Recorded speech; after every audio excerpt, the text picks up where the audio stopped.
বড় মামা, আপনি যে অনেক দূর থেকে জার্নি করে আসলেন আমাদের এই হাটে, তো আপনার মনের অনুভূতিটা কিরকম যদি একটু দর্শকদের বলতেন।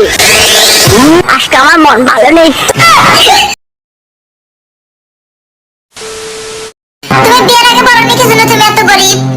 হাজারবার বলছি তুমি ছাড়া আমার কিছু নাই, সব নিচে আমাদের। কি করি মা, আমাকে বার্গারটা দাও না, আমার অনেক খেতে ইচ্ছে করছে। একদম না, শুধু সবসময় খাওয়া খাও, এত খাওয়া কই পাবি? দাদি একটু দিতে বলো না। দূর তোল্লা খান কে রাক্ষস আছে সবসময় খালি খায় খায়, এরকম করে কেউ? বাবা তুমি তো মাকে দিতে বলো। একদম না, সবসময় শুধু খাই খাই না। দুঃখ পাইলে সবার আগে কার কথা মনে পড়ে? আব্বুর কথা। আব্বুর কথা মনে পড়ে কেন?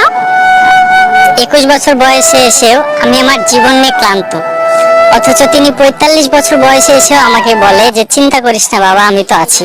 বাবা তুমি আমার বেঁচে থাকার। তোমাকে 3টা প্রশ্ন করব। তোমার বাবার নাম কি? কুদ্দুস। দ্বিতীয় প্রশ্ন, এটাকে থাও। তোমার ভাইয়ের নাম কি? মোটা কাশি। দুরুসাই, এগুলা কি নাম? এইটাও থাও, ফেল করছো। তোমার আম্মুর নাম কি? মোহাম্মদ আনোয়ারা বেগম। তোমার কোন জায়গায় বেটা গো বান্ধবী লইয়া। কি সমস্যা? আর কই না কাকা, খালি হেই বাড়ি, খালি হেই বাড়ি, হেই বাড়ি শরীর কোনায়। কি শুনি এগুলা? কি করমু? ওই শরীর স্যার অনেক সুন্দর।